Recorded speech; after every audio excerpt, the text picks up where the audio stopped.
Bloch नस्ल कुशी, Bloch नस्ल कुशी, एक रियासत दो दस्तूर,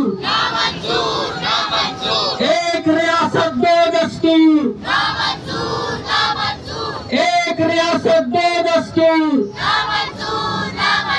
एक रियासत दो दस्तूर, जुल्म के ये ज़ाब्ते हम नहीं मानते।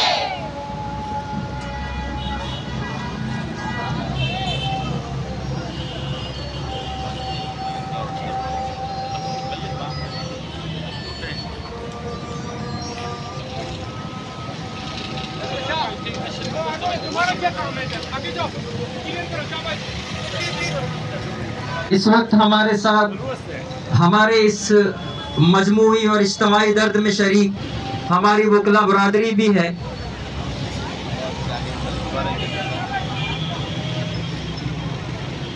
यहाँ पर उनकी आमद और हमारे इस गम में शरीक होना हमारे लिए इस जद्दोजहद में ईंधन के मानंद है, जिसको हम अपने लिए मशाले राह बनाकर अपनी जद्दोजहद को इसी तरह से हर तबके की कोशिश के साथ जारी व सारी रखेंगे।